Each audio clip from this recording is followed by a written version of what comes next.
you again for tuning in to So Sensational. Today I'm talking about what happens once the amputation is done. So I know when I first had my amputation, I searched, like I did so many searches because I wanted somebody to tell me how long everything was going to take. So in reality, everybody is different, but I can tell you how it was with me. So I was in the hospital for 12 days, but mainly because of the infection and me making up my mind to go ahead and have the amputation. So I had the amputation on a Tuesday and I was released on a Saturday. Before you're released, they do send over part of your leg that was amputated has to go to the lab because they want to make sure that what they test the top of it to make sure that all of the infection was cut out. Because if not, then you may have to get sent home with a PICC line for antibiotics. I luckily for me, all of my amputation was cut off. I'm sorry, all of the infection was cut out. Now I was sent home with 7 days of antibiotics by pill, just to be on the safe side. Before I was left from the hospital, they did have a physical therapist and an occupational therapist come by just to evaluate me, to see if I was able to use a walker. Now I use a walker sometimes when I don't have Sasha on, like late at night if I have to go to the bathroom after I've already taken her off. I use a walker. My walker doesn't have wheels. My personal preference. I just feel safer that way. But they wanted to make sure that I was strong enough to lift it up and travel that way. So once I was sent home, about 4 weeks later, I was scheduled to go back to the vascular surgeon to have the staples removed. Because I wasn't sent home. Some people had I sent home with a cast on their leg, but I wasn't. Mine was just bandaged, like wrapped in gauze, and with I know I was very careful about falling because I had read so much about falls being a big setback for people with amputation. So I was very careful about falling during that time between being sent home and going back to have the staples removed. I had learned how to maneuver myself in my house and in the bathroom by myself.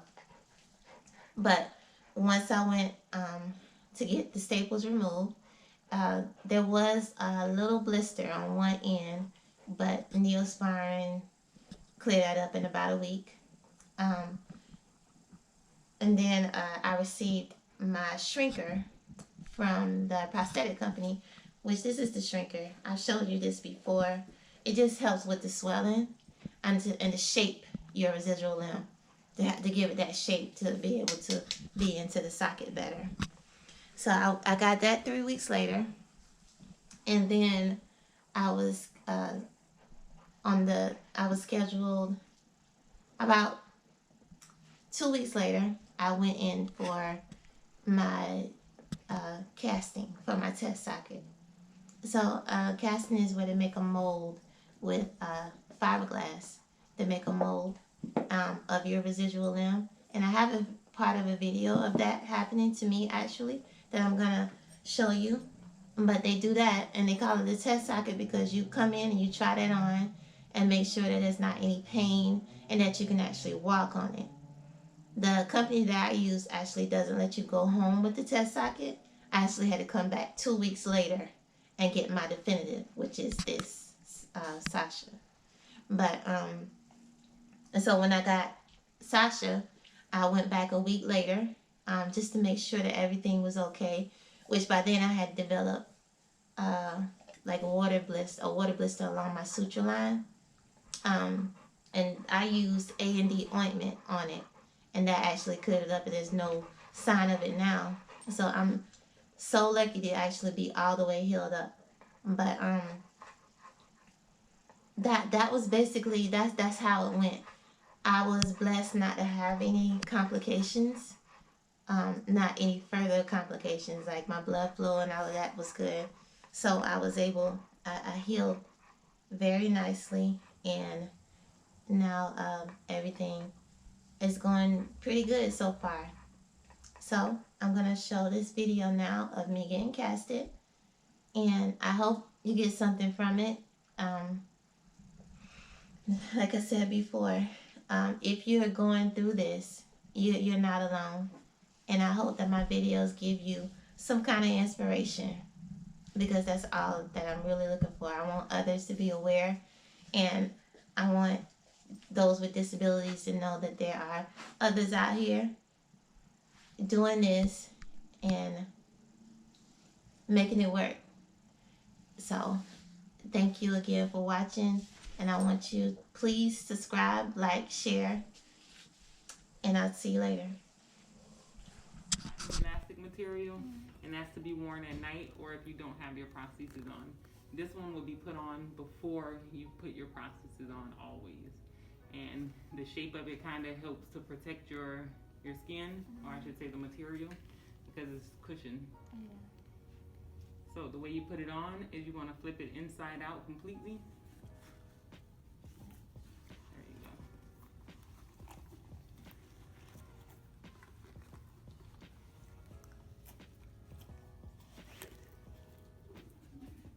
Okay. Now just kind of feel it.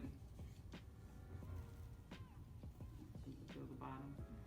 So that's exactly how you want it to feel before you put it on. Okay, so then you'll take this portion down here, the very bottom, and you're gonna touch your limb with it like this. Okay. Okay. So feel this for me. There you go. So you want it always to be rolled out completely whenever you're putting it on like this. Okay. What you don't want is to do this right here. Feel this? Okay. To create a cup and then try to put it on like this, because what it'll do is create a void of air, like a little air pocket here, and it's gonna start to pull on your skin like a hickey, and this entire thing will become a big blister. Okay, it happens fast. That's the reason why I'm telling you. If that does happen, then you're gonna have to stop wearing your prosthesis and wait for it to heal. Okay. So in order to prevent that, you just roll this completely out. And then touch your skin with it to make sure there's no air. And just roll it up? Okay. And I'm just getting it halfway up. So you go ahead and roll the rest. There you go. So this is the same thickness all the way around, so it doesn't matter if it's on front or back. But if you could, try to maybe keep these lines on the side. Okay. Either front or back, or on the side. And right here it has like an A, which is the name is Alps liner. If you want to keep that around the knee, I could put a little notch right here, so that way you always know what side is the front. Okay, because after a while it's going to take the shape of your knee, like kind of bend your knee back and forth. You're going to continue to do that so much when you're walking that it's going to start to take the shape and contouring of this area right here, which is your knee. So if you want to put it on with the front being on the front, so that way you're not constantly flipping it back and forth. That's some good information. We should have taken that. Alrighty. So normally, because you're gonna have a suction suspension, we're always gonna flip it backwards like this, maybe 1.5 inches, because once you put your prosthesis on, it's gonna be another sleeve that you roll on top of this. And once those two materials touch, then it creates a seal, preventing any air from getting in. This is pretty much suction. That's how your leg is gonna stay on. So it's gonna have a one-way valve. Whenever you put your leg inside, it's gonna expel all the air. And then you're gonna roll the sleeve up on top of this, create a seal, and prevent any air from coming in. And that's the suction. Okay.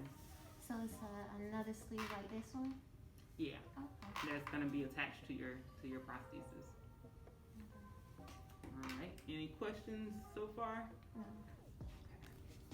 So why don't we go ahead and get started? I'm gonna wrap your leg up, make some markings, and then cast you. Okay.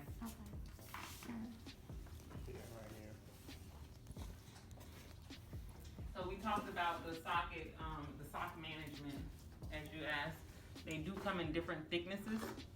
Ply just means thickness, so you have a 1 ply, a 3 you decided to add 1-ply sock, Mm-hmm. and you put your leg back on and it still was moving around inside your socket, then you can layer it and put a 3-ply sock on top of it, which means that you have 4 sock plies on it.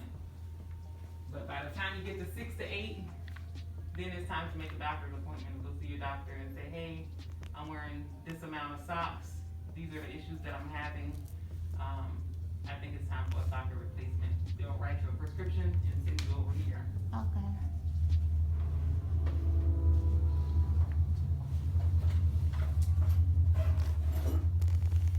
And I'm just setting up for the captain, okay? Okay.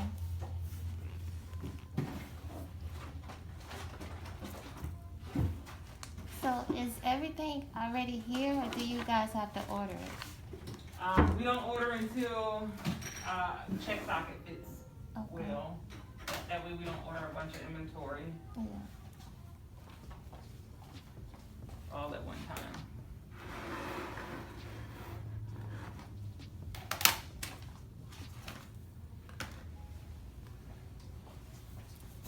Why, you wanted to see your foot Yeah. and check it out? Mhm. I got you. So when we do the check socket fitting, it's going to be important that you bring 2 shoes, okay? Okay. So that way when we try on the prosthesis, your legs will be leveled. Okay. Alright. So this is saran wrap. I'm just going to wrap your leg with saran wrap first. Okay. And this is just simply to protect the liner.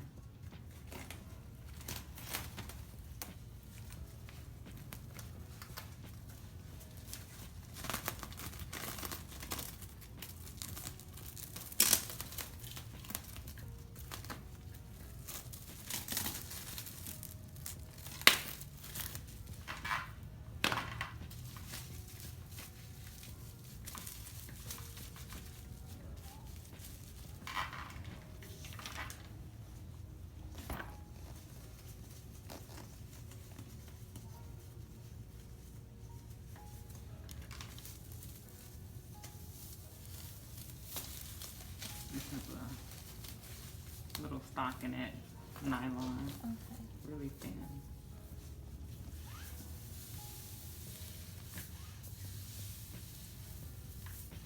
Okay, relax a little bit.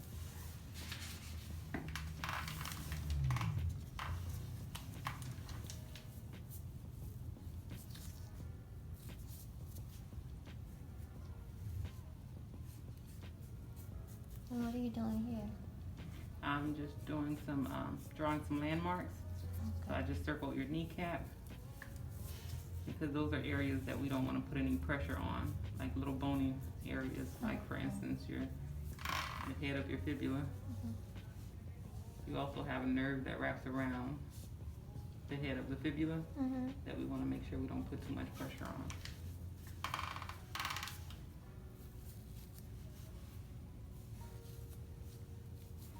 Just the top of your condyles, kind of like on your femur, like this one.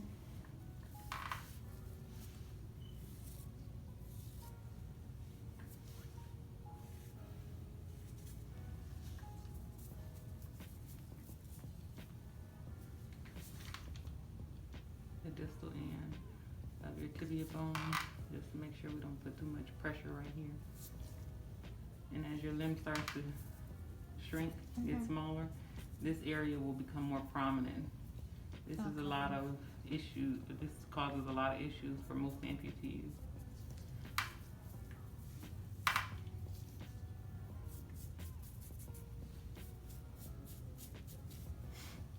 Does the socket come with like a cushion in it? Mm-hmm. Okay. So you use the liner as a cushion, and then I'll also put like a little flexible inner socket on the inside to also help.